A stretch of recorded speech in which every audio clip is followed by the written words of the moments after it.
Yeah, I've got some attendees. Okay, so hi everyone. We're really pleased to have so much interest in this year's 6x6, which delves into the various areas of the publishing industry, specifically in this case campaigns, which is marketing and publicity. We have sales, production, design, rights and editorial. We're really pleased to bring this back once again in partnership with PublishED, which is Edinburgh University's Creative Writing and Publishing Society. Sadly, it can't go ahead in its usual in-person form, but we're really glad that we're getting better and better at these virtual events. We can give you the next best thing, and for some people who wouldn't usually be able to travel, it's even better. So just a couple of housekeeping bits. We have a Q&A section in the webinar, so please feel free to send any questions that you have for our speakers in there.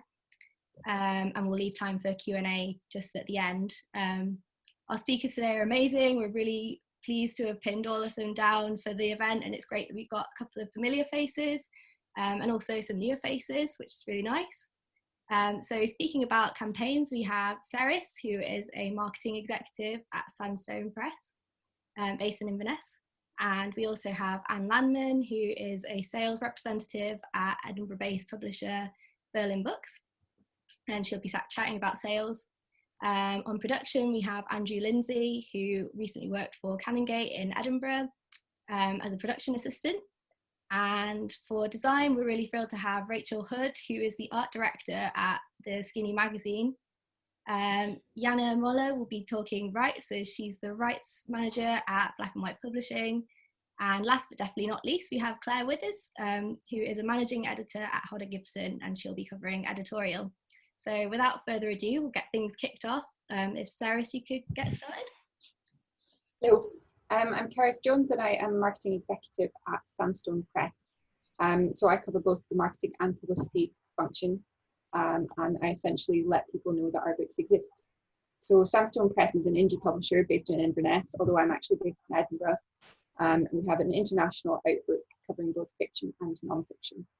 Our major titles include Babylon Berlin, which was turned into a TV series, Celestial Bodies, which won the Man Booker International recently, Cairngorm John by John Allen, and Michelle Roberts' Beautiful Negative Capability. So it's kind of interesting to be speaking first, because marketing is often seen as something that happens at the end of the process, but it shouldn't be. Ideally, publicity and marketing starts at or even in the run-up to acquisition. Because we're a small team, my role, as I mentioned, covers the full range of campaigns, both publicity and marketing. But a lot of companies are able to split the two apart. So what's the difference between them? The line is blurred with the rise of digital, but they can really be divided into owned and earned media, with owned being marketing and earned being publicity. I'll give you a few examples of what that means. On the publicity side, earning space means having or creating a story that's worth sharing. Traditionally, in the book world, that means reviewing. As book review space shrinks, unfortunately, other coverage becomes essential. So recently we had Dr. Michael Shaw being interviewed in The Guardian about reuniting correspondence between J.M. Barrie and Robert Louis Stevenson. We also had Leonie Charlton speaking on several radio programmes about Marram, the memoir of pony tracking across the Outer Hebrides, and she's been invited to several book festivals, though of course those have either been cancelled or moved online. And the reason that this side of things is so important is because bloggers, newspapers, magazine and radio programmes are usually trusted by their audiences. A reviewer telling a reader that Marram is beautiful, meditative memoir is likely to have more credibility than me or somebody else from a marketing team telling readers. So a good marketing campaign will complement and amplify publicity. For small businesses with small budgets, this tends, particularly at the moment, to skew towards digital. For example,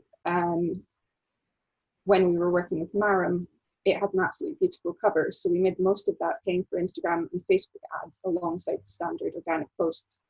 But we did also take out ad space because it was covered so widely across the Scottish press in newspapers.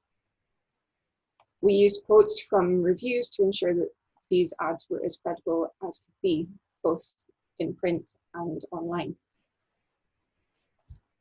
So publication day from Ireland was unfortunately smack bang in the middle of March, and it didn't go as expected.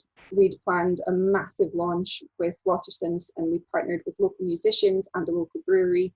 We had about 150 people due to attend, and we had of course invited all of the press contacts in the local area. We were excited. Unfortunately, it was rather ruined. I think what this goes to show is that while advanced planning is essential and a lot of campaigns are planned even a year or even 2 years in advance, the campaign side of things does have to be reactive. We used our own channels to reach readers with Facebook, our newsletter, Twitter, Instagram, and YouTube accounts, and increased our focus towards digital. We created a launch box with books and treats, which we sent out to local press and industry contacts, as well as readers could buy them online, and had excellent press coverage for that. Finally, I'd like to mention that not all noise is created equal. Targeting and reaching the right audience is key.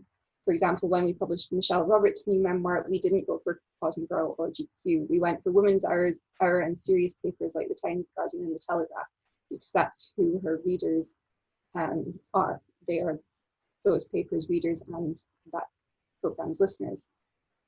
That is essentially me. I think I'm within time. Am I? Yep, Sarah, thank you. That's great. So Anne, would you like to start about sales? Yeah, definitely. I made you a really sexy PowerPoint. But it's neither sexy, but it is a PowerPoint. So let me just get this up, because everyone loves a picture, don't they? There you go. Great. So I get to talk about sales, and I talk about sales in a kind of sales representative way, as opposed to key accounts and other sales aspects that you will find, direct sales, website sales, that sort of thing. So I'm a sales rep and I work for Berlin. So just to put this in context, 2019, 3.5 billion pounds worth of books were sold. That's print books. That's a lot of books. That's not just, that's your celebrity memoirs. That's everything else. That's a lot of books. And there's lots of books on similar subjects, right? So I put in nature writing into Blackwell's earlier today, and that was your result. So 2 of those we published this year. The rest of them we didn't. So my job is all about going to see bookshops and telling them about my books and convincing them that they want to buy my books and not someone else's books.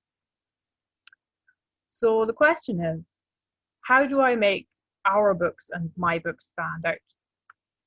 So Native is the example I want to use. So Native is on this slide that we just had.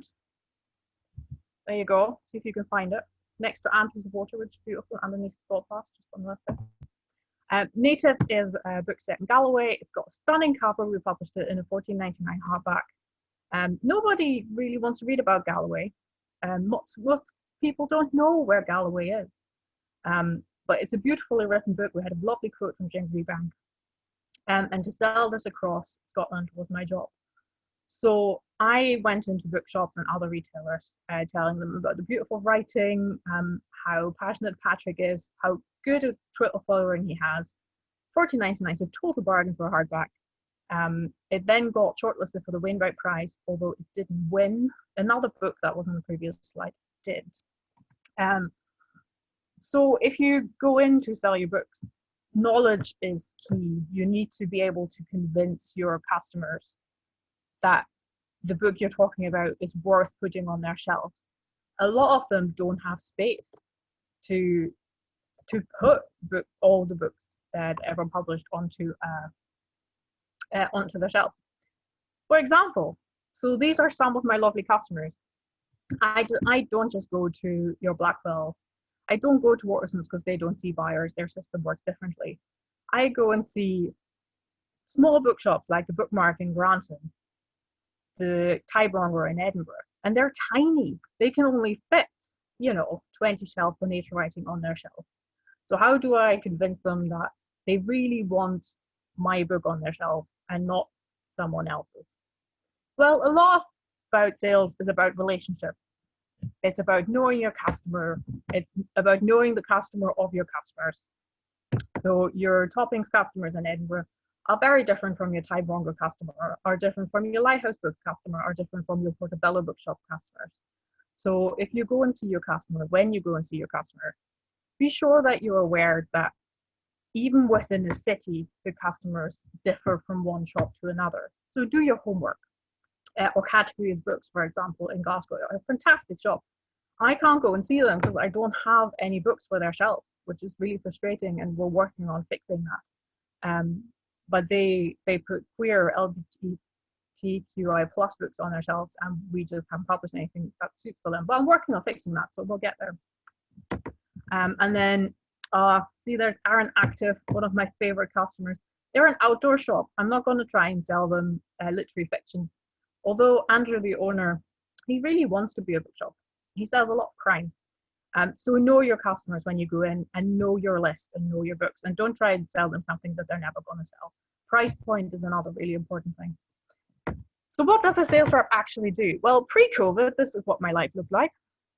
I had a car, I took my car, I went to see my customers.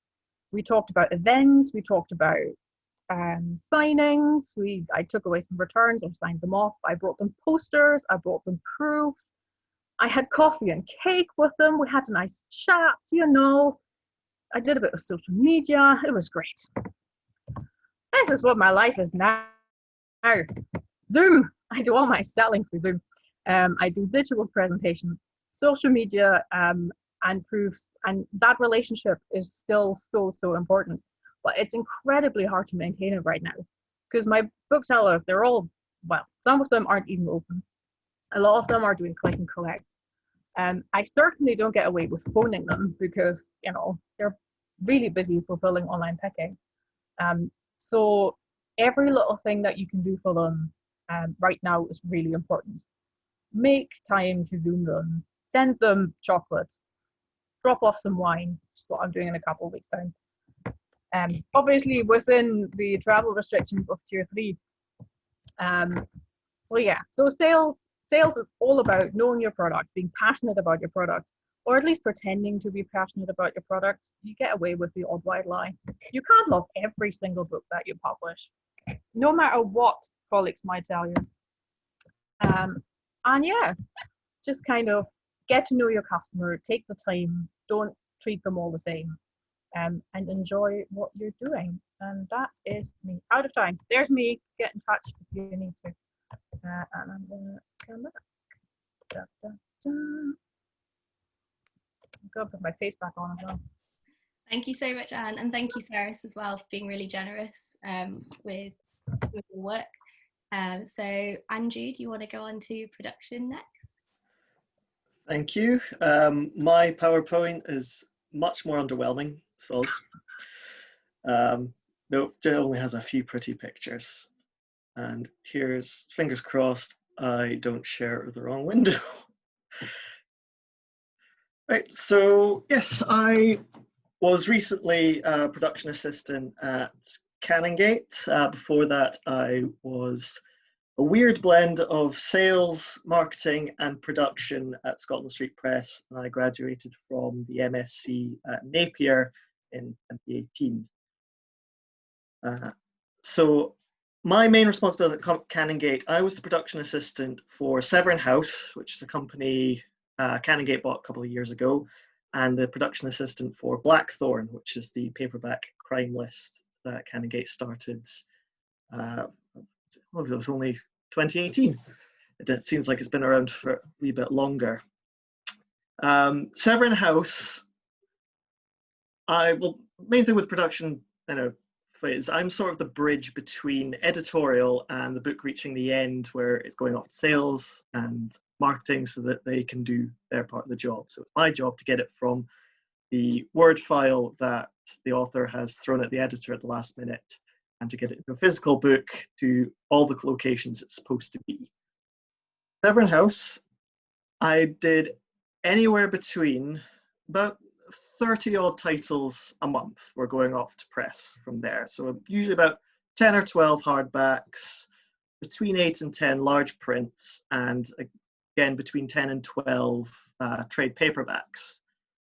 I would always receive the final file from the editors, and then for the large print and the regular print, it's really just a case of calling my printer down in Cornwall, saying, here's my titles for this month, here's my order form, away you go. And then a month later, you get a big pile of books to make sure that they printed it the right way around. You laugh, but it has happened where a book has been printed back to front. For trade paperbacks, a wee bit more complicated because we're dealing with lower print runs. So I generally had to decide where was the cheapest place to print it. And then I had to format the files myself so that they could be printed at Lightning Source if need be, or again to TJ International down in Cornwall. So probably explain the picture. I never expected to see a Severn House book on the shelf. Their main sort of market is libraries, especially in the US. But I found that one right in the middle, Simon R. Green, the last large print I sent to press before I left Canongate, in Transreal Fiction in Edinburgh. For Blackthorn, it was a wee bit more involved.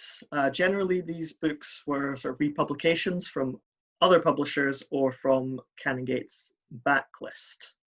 And this was much more about working closely with the editors, as I was either the bridge between them and the typesetters, because Canongate does its typesetting at an external company, or I had to do it myself. The books like these are where you can really sort of get out of just being the organizational side of production, and you really get to actually craft the book yourself a wee bit.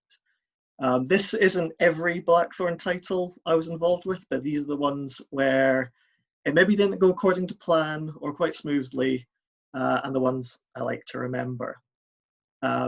Generally involves things like making sure that the text is all in the right place, page numbers are all correct, and at the end of the day, I also have to make sure that they go to the correct places.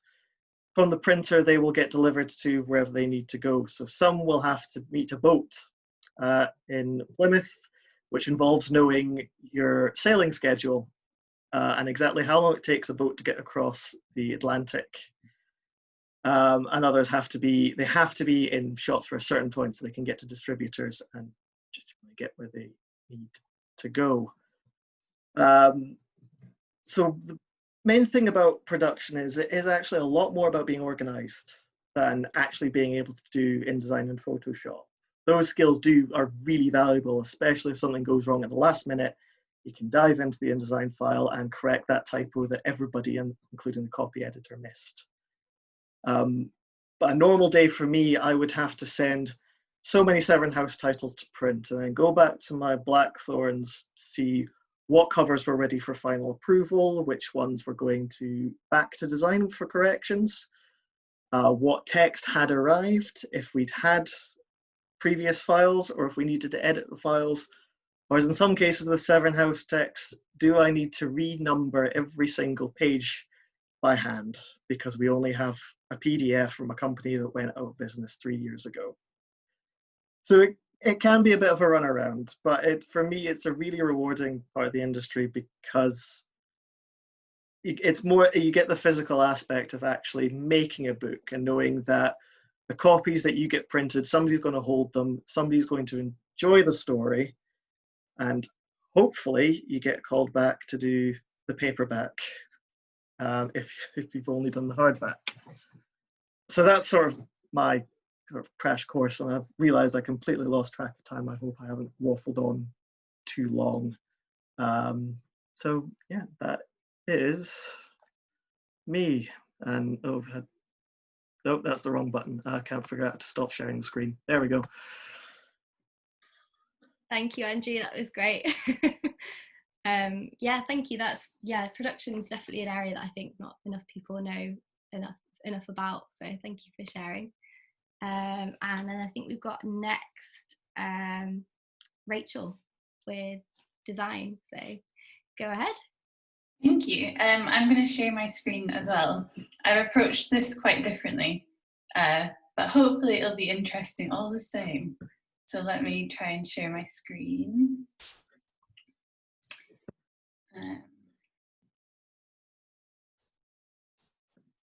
So, 1 second. Sorry about this. That will be fine. Okay, so I'm going to talk about design within publishing and how I became an art director. So I work for The Skinny magazine, which is an art and culture magazine based in Edinburgh, but we distribute across the Central Belt in Scotland.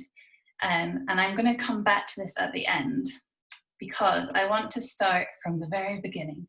So as a child, I absolutely loved drawing and I really hated reading. And it was only later that my parents and I found out that I'm dyslexic. And the reason why I wanted to bring this up is because I really didn't think that there was space for me in an industry like publishing, where so much of it is to do with words. So there definitely is. So I went to Glasgow School of Art, and in my first year, that was when the Macintosh building burnt down for the first time. But I was lucky enough after that happened to go on exchange to Vancouver, and that was where I really developed my interest in combining visual art with words. So I was doing projects like I was taking headlines from newspaper articles and combining them with images from different articles and merging them together to change the meaning of the words and the image. So when I came back, I really wanted to concentrate on simple ways of communicating an idea or a story, so I was making film posters and exhibition posters and things like that. And this is really key to being an art director in the publishing industry, because it's really important to have simple techniques that can really quickly communicate an idea to the reader, so that they will look at the magazine or the book and have a really good or a rough idea of what it is about before they even read a single word on the page. So this project was really important in developing interest in publishing and art direction. So I wrote a short story about backpacking around India, which did happen, but I made the actual events way more ridiculous and over the top, and we all died. It was a terrible story, but a really important project because it was the first time that I wrote something and then after having the words, created the illustration for it. So in magazine production, almost all of the time we'll have an article first, so that will be written, and then the illustration will come secondary to that to support the article. So this was a really important project for me in terms of understanding that. And from writing that story, that gave me the confidence to direct a short film. So me and a few friends wrote a film, and it was about a cult synchronized swimming team. And this was really, really important in terms of developing the language and confidence to be able to direct people with making something that's visual. Because we had actors and cinematographers and sound recording people, and so there was a huge production team. And it was really important that I was able to get our ideas across so that we could execute our story. And one last piece from uni that has really shaped how I've become an art director is I'm really interested in lots of different methods. So while I was at uni, I would explore illustration and printmaking and videography and photography. And so all of these techniques have been really, really important because I understand the process that goes into making these things. So when I'm commissioning work, I know what the artist is going to have to do in order to produce the final outcome. So I can understand deadlines and turnaround times and that sort of thing. So from graduating, I ended up working for Cocoa, which is an Edinburgh-based chocolate company. And my role was to commission all of the illustrations for the new packaging. So I would write the brief, I selected the artists, I would give creative feedback, I would position the wrappers, and I worked with the designer to choose the label positioning and make sure that everything was cohesive and worked well together. And this is something that I brought to my role at the Skinny, working in publishing, because it's really important that you consider every factor. And while I worked for Coco, I also interviewed the artists and went to view their work in location. And so I developed a really good understanding of what their art practice was and tried to implement that in our marketing. So as an art director in publishing, quite often you have to pay attention to every single aspect of what's being done, so that it's all very cohesive and the same message is being communicated on every platform. And I also created illustrations for the chocolate bar wrappers, which leads me nicely into working for the Skinny, because it's really, really important that you are able to think quickly and adapt really fast. So we were working on the April issue in March of this year, and every day we had to scrap articles that had been written because they were no longer relevant. We were losing advertisers left, right, and centre because events were being cancelled. And a couple of days before print, we basically had to redo the whole theme. And you can't commission, it's not very fair to commission an illustrator to step in 48 hours before we go to print to create the cover. So I ended up having to do it. And so that's where having a degree in communication design and an illustration background can be really handy. You kind of draw on every resource that you have so that you're always prepared. But usually I would commission illustrators or photographers, and I would write the brief, and then they would go ahead and create the final artwork. So these are some examples of covers that I've commissioned. And the most important thing with the cover is communicating the theme of the magazine so that people are really interested in picking it up and they know what is going to be talked about this month. And it's also important, so I commissioned the illustrations inside the magazine as well. And so I will read the article, get an understanding of what it's about, and then write a brief so that we extract the most visually interesting aspects of the article. And then we can communicate that. And so someone can have a glance at the page and already have a rough idea of what it'll be about. And one other thing that we tend to do is sometimes we work on photo shoots. So I'll commission the photographer. And when it comes to designing the page, I work really, really closely with the designer. So sometimes I do designing myself, but we do have a designer.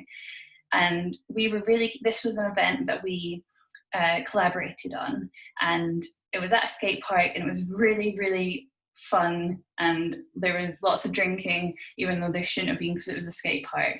And so we decided to create a really dynamic design to reflect what that event was like. So you can use design to really help communicate the ideas of, or the narrative of an article or an event. And so that's design and publishing.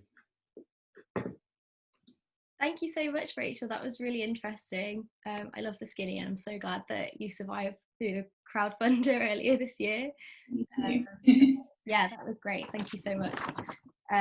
So next we have Jana speaking about rights. So if you want to.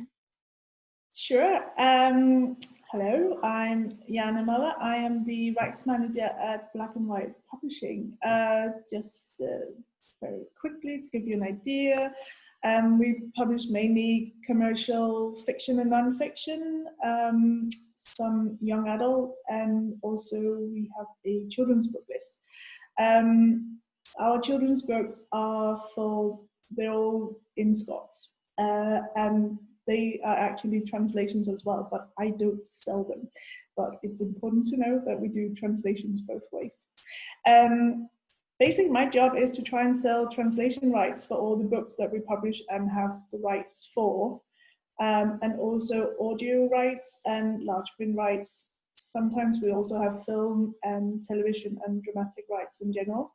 And yeah, that's my responsibility to try and maximize, sales everywhere we can to as many countries as possible. Just to give you I'm sorry, I don't have a big fancy presentation, so it's just going to be books. At the moment, we have a book out called Olive, Mabel and Me. You might have seen these dogs on video, and we're doing the book. That's our big thing on the main list at the moment that I'm busy selling rights for right now, just to give you some examples.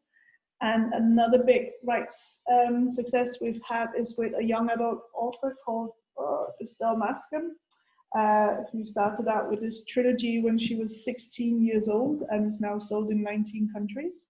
And on our children's book list, we have, it's a new one, Hans Christian Andersen in Scots. So just to give you an example of the kind of books that we're doing.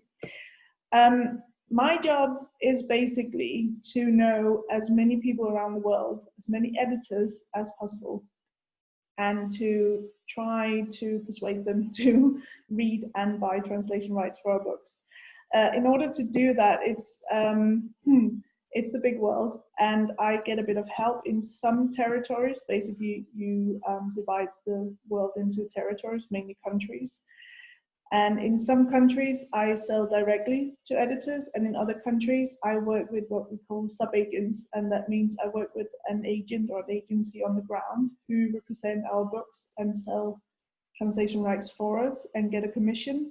But that particularly works in countries where you have either a language barrier or a cultural barrier. So we have sub-agents in, for instance, China, and they often cover much larger areas. Work with sub-agents in Japan. I also work with sub-agents in a number of smaller countries, particularly in Eastern Europe, also because sometimes if you have a publishing industry which is quite complex or different to your own, it's good to have people on the ground who knows which companies are actually, how can I put this politely? Sometimes you come across in territories where there's a lot of piracy going on and stuff like that. And it's really important that you have people who know who's legit publishers and who are someone, who are not so good at paying the authors and the publishers and so forth. And for every publisher, you usually also have different editors doing different lists. So some editors will deal with commercial women's fiction, some deal with crime, some deal with non-fiction, some deal with children, some deal with young adult books. And I need to try and get to know all of these, know their taste and know which of our books to send them. Because the key thing for me is to know the editors, what they're looking for. You only get so many chances of sending an editor the wrong book. There is no point in me sending an editor a book about gritty crime if they are, basically looking for romantic women's fiction. So it's really important that I get to know people as much as possible and know their taste. And I do this mainly, not at the moment, but hopefully when we come back to some kind of normal world, through going to book fairs. There are a lot of big book fairs out there. The key ones, the big ones, is the Frankfurt Book Fair, the London Book Fair, New York Book Expo, which has just kind of died a death, I think. There's the Bologna Book Fair for children's books, and then you have a whole host of smaller book fairs throughout the world, which are also amazing to go to. But book fairs are expensive to go to, so it's either through, obviously, your publisher paying, or you can apply for grants and fellowships for a number of them. Also, of course, in everyday life, it's just once you make these connections at book fairs normally, or as much as you can from Googling on the internet, finding the right editors where possible, it's emailing them, pitching your books, follow up, and with everything from sales to reviews to any sort of news you can throw at them.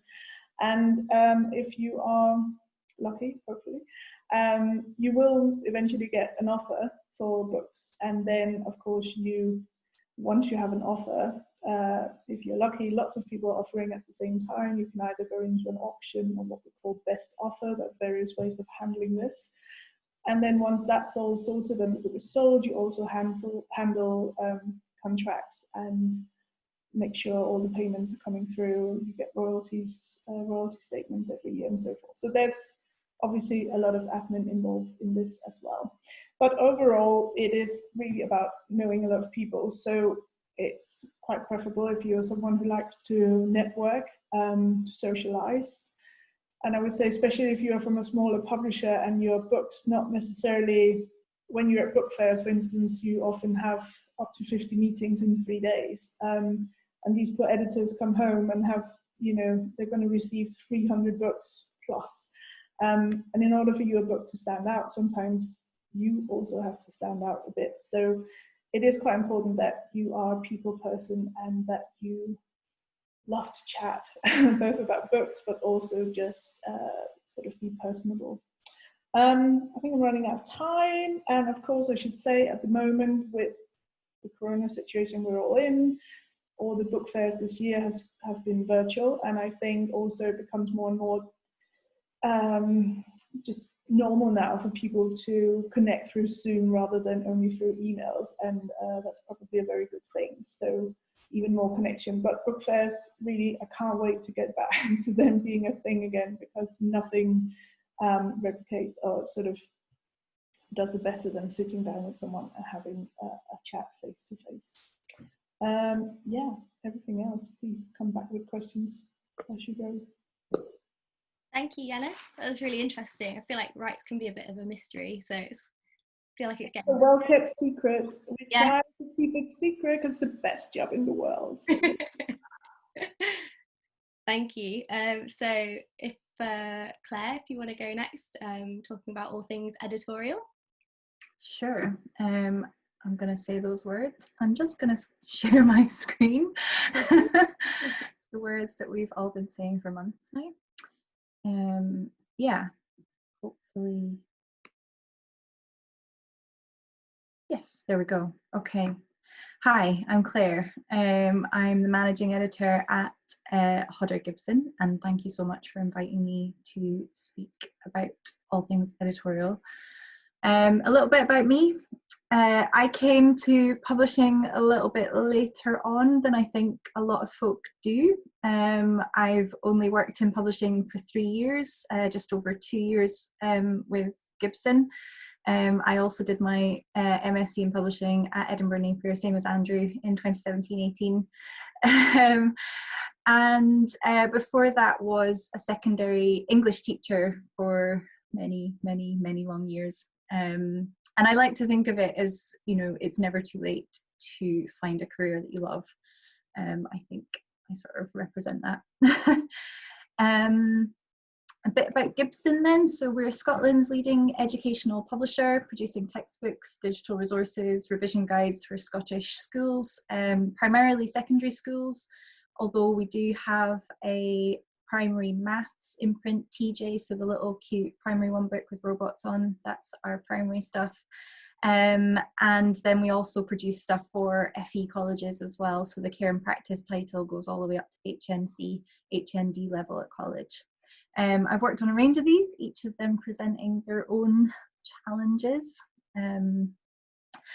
What do I do? As my husband said when I was reading this to him earlier, he was like, what don't you do? That's right. I guess what I see as my job is primarily project management. So the project being either an individual title or a series of titles, and seeing them through from receiving the manuscript all the way through to actually holding either a print copy in your hand or seeing it on the website or on the platform as a digital title. So receiving the manuscripts and preparing them for copy edit, our company uses freelance copy editors. I then receive them back and prepare them for handover to my production department, liaising with them and typesetters on the schedule. There's a lot of budget management that goes into this as well. So things like raising purchase orders for text permissions and agreeing any use of third-party material, including things like exam board content. So with educational publisher, that's another factor to consider. A big chunk of what I do is checking proofs and collating corrections from authors and proofreaders and any content reviewers. And a huge sort of part of that is ensuring use of inclusive language, checking for factual accuracy, the currency of data and imagery, and obviously being an educational publisher as well. We have to think about guidance that's been published for learners with dyslexia or similar learning needs to ensure not only sort of accessibility of content, but the accessibility of the format as well. And then tied up in a neat little bow, I have to make sure that everything hits its deadlines, rearranging workload and the schedule as inevitably needed when things go wrong. So my day-to-day, it's kind of difficult to predict a sort of typical day in editorial. A lot of what I do is, as mentioned, proof collation. So not just the words, but also thinking about the layout on the page. With textbooks, you want to think about the end user. So if it's a pupil of age 14, it's going to be different from a college student of 24 or whatever. And layout is a key part of that. So I spend quite a lot of time on proofs. I also spend a hell of a lot of time in Biblio, managing schedules and budgets and rearranging money and that kind of thing. And then emails, endless emails to various people. Lots of communication. And obviously in recent months that's been done, much more by email, but also by things like Zoom and Teams. My top tips for working in editorial, I guess we've been sort of like answering questions in the chat and things as well, but if you're looking to break in, be an unapologetic word nerd, like just embrace it, don't be shy. But not just thinking about the language, think about, how does something look, consider the layout of, content on a page. As I mentioned, like, the real sort of finer details might count, such as, a millimeter could pull back a sentence and save you a whole extra page of a spread, that kind of thing. And that is stuff that in educational publishing, we have to think about too. So paying attention to the details, it really makes a difference whether or not your decimal point is centered in your maths textbooks or not. Nerdy, but true.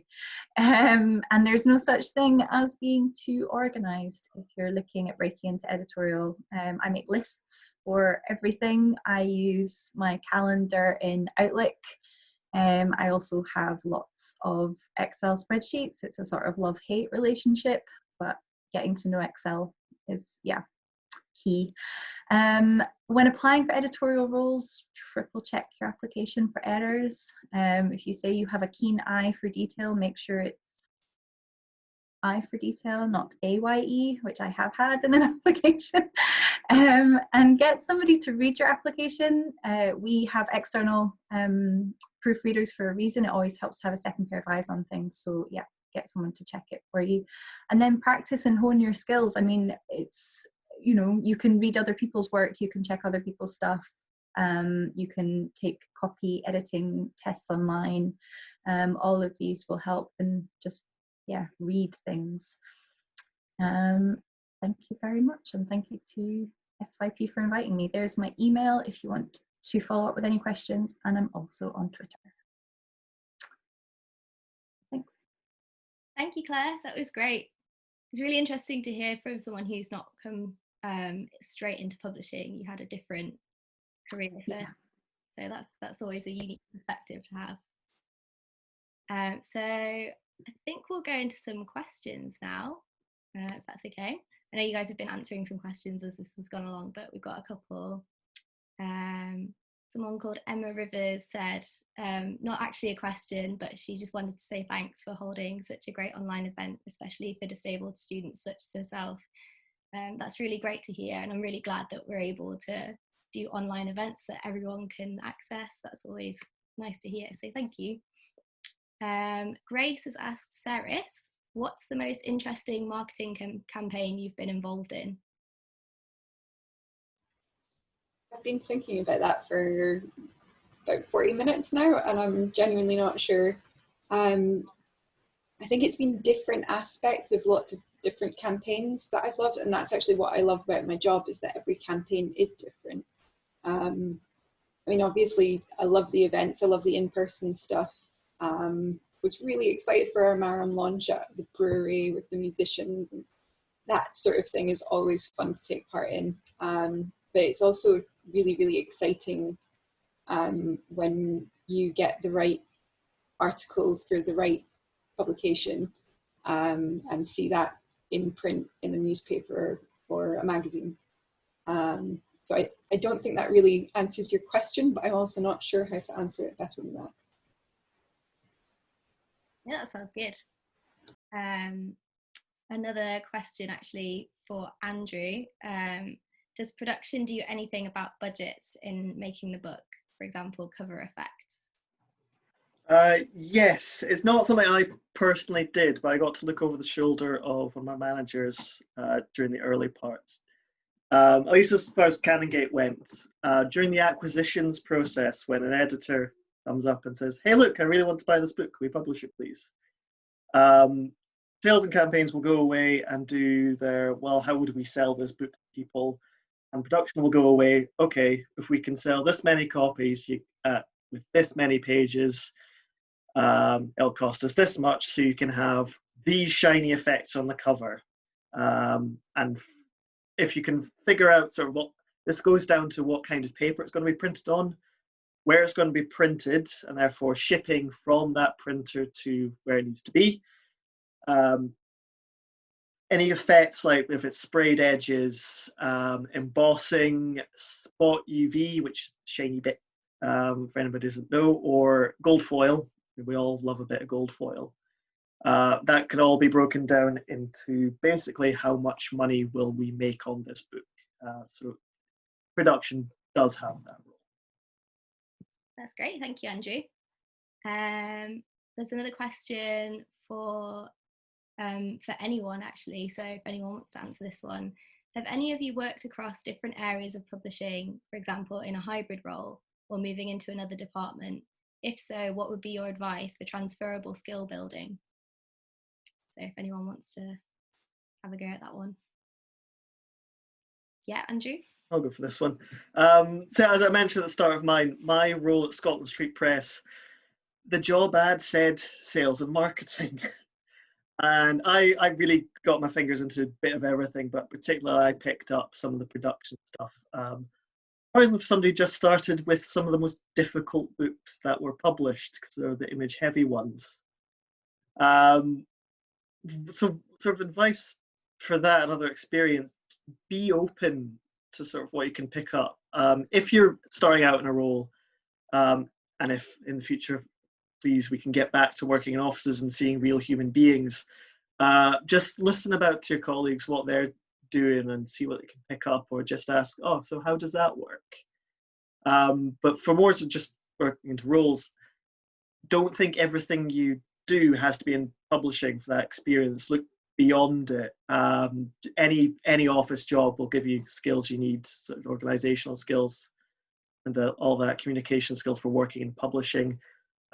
It can be really random things. My first interview at Canongate, it became a talking about that I have a personal license and can sell alcohol in strange venues if required. So, but I was able to go into that and look at the responsibilities that held. So yeah, be open to that sort of thing. I just wanted to say that, so I'm from Denmark originally. I have a degree, which is a degree in Denmark, as a librarian, but went straight into publishing as an editorial and production assistant at a book club at a big publisher. And then I became a literary agent, and then I started working in black and white publishing as rights manager. I think all along the way, someone asked if you pick up skills on the job. Obviously, when you come with, you know, I have a background in literature, I like to read and so forth, but so much is picked up on the job. Even if you come with, you know, great experience, you still have to learn a specific thing in a specific company. It's not going to be the same everywhere. And I think starting out somewhere, I would say just get your hands on anything they will let you try. Be open to take on any what's it called, project coming your way, whether you think you have the skills or not. That's exactly the time to just have a go at absolutely everything, because most things really you learn as you go. And then, as I was saying, transferable skills, just, you know, think about what you can do already and try to think outside the box about how you can apply it to other things, because in most cases you really can. And with that comes confidence, and confidence is also what's going to take you through everything. So I think it's just throw yourself into as many things as possible, and you also learn. I think a lot of people, in my experience, come to publishing with sort of semi-fixed ideas about the areas they want to go into, and that's why these events are great, because I think you come across things you haven't even thought about as part of publishing, but can be extremely interesting and take you somewhere very different to where you thought you were going to go, but it could be exactly the right place for you. So just don't be afraid of anything, basically. Can I just add to that? I used to work for Blackwell's, so I was a events manager at Blackwell's, and I now run a festival. So I see lots of people within the publishing industry. Even if you may be thinking, oh, I definitely want to work in editorial, I don't want to do anything but I'm only going to apply for editorial jobs. Be open to applying for other things. Publishing is ridiculously incestuous. If once you've got, stop laughing, Andrew, you know it's right. Hachette is an enormous company, and once you get your foot in, hi Hachette, once you got a foot in the door, you're going to meet so many other people that do different things, and you can move across from marketing assistant into editorial, into commissioning editor, into, I'm going to exclude production because that is slightly more specific. And people in production, I love them. They get so excited about paper. So excited about paper. So yeah, don't think because you definitely want to work in one thing, it doesn't mean that you wouldn't enjoy something else as well. Andrew's making me plug my festival. So I run Chimera, which is Scotland's festival of science fiction, fantasy and horror writing. We run in June, and we were looking for volunteers. Front of house volunteers always looks really good on a CV, and you get to meet publishers and authors and have lots of fun, and there'll be cake. So true. Definitely volunteer at Chimera if you can. I did, and it was great fun. There was cake. Lots of cake. So another question we have is, this is a weird general question. They've said, how often do you come across part-time and or job sharing opportunities in publishing, because they can only work part-time with their visa, but unfortunately can't find too many such vacancies? Is it worth applying to full-time jobs and suggesting job sharing in the application? Does anyone want to have a stab at that one? I can, I guess. I would say it doesn't hurt to apply. I think companies, certainly, you know, speaking from the point of view of working for Hachette, who have looked at how to improve hiring so that, you know, there are job sharing opportunities, so that, you know, flexible working is now kind of built into the structure. You know, even when we do get back to working in an office, we're not necessarily expected to all go back. So I think, you know, it can't hurt to put in an application, and, you know, to say when you get invited for interview that that's something that you're interested in. I mean, if you don't apply, you won't get it. If you do, you can ask. So I think, yeah, go for it is my advice. I'll just add to that. So one other route is like freelancing. So you could be a freelance writer or illustrator or photographer, and if you get in touch with magazines, I don't know how it works in the book world, but if you get in touch with The Skinny, for example, there's different section editors. So depending on what you're interested in writing about, you can write as a freelancer for the magazine. And then most section editors who work for The Skinny started off as freelancers. So it's a really good way to prove what you're capable of. and when an opportunity comes along, then you can just jump in there. And also a lot of the section editors are part-time, so it is a possibility for you, but there aren't any vacancies at the moment. Thank you, Rachel. Did anyone want to have another stab at that question as well? Just if anyone has any more thoughts on it. Okay, we'll move on to another one. Someone's asked, across all areas, what makes an applicant really stand out for a role in publishing? Do your research. Yeah, when applying for a job, make sure you've researched the job that you're applying for and the company that you're applying with. The number of times that I've had applications in where people are just looking generally to work for Hachette, like, I'm Hodder Gibson, you're applying for an educational publisher, be specific. So yeah, tailor your application and make sure you're showing them that you know what the job spec is and what the advert has said, and what the company is about. Thank you. And there's one more question. Oh, there's two more questions actually. How might education editorial roles differ from fiction editorial roles? So I guess that will be for you, Claire. Me again, yeah. I suppose the main thing that I think is the sort of key difference for me is that I have to think about sort of text permissions and imagery and, you know, layout on the page. It's not necessarily just about sort of, if you think about editing a fiction book, it might just be you're looking at words and that's it. I'm having to think about content in terms of it laying out correctly. I'm thinking about running heads and footers and references, and there's a lot more, I think, tied in with it. I think the attention to detail is just as important, because I think you can miss things. You know, see, it's like the whole sort of seeing the wood for the trees type thing. You've got to make sure that you're kind of checking things carefully.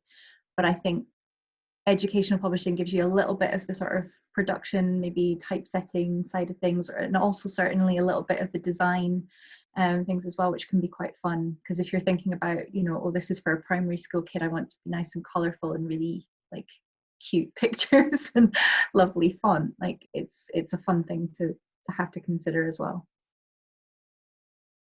Definitely, yeah, thank you.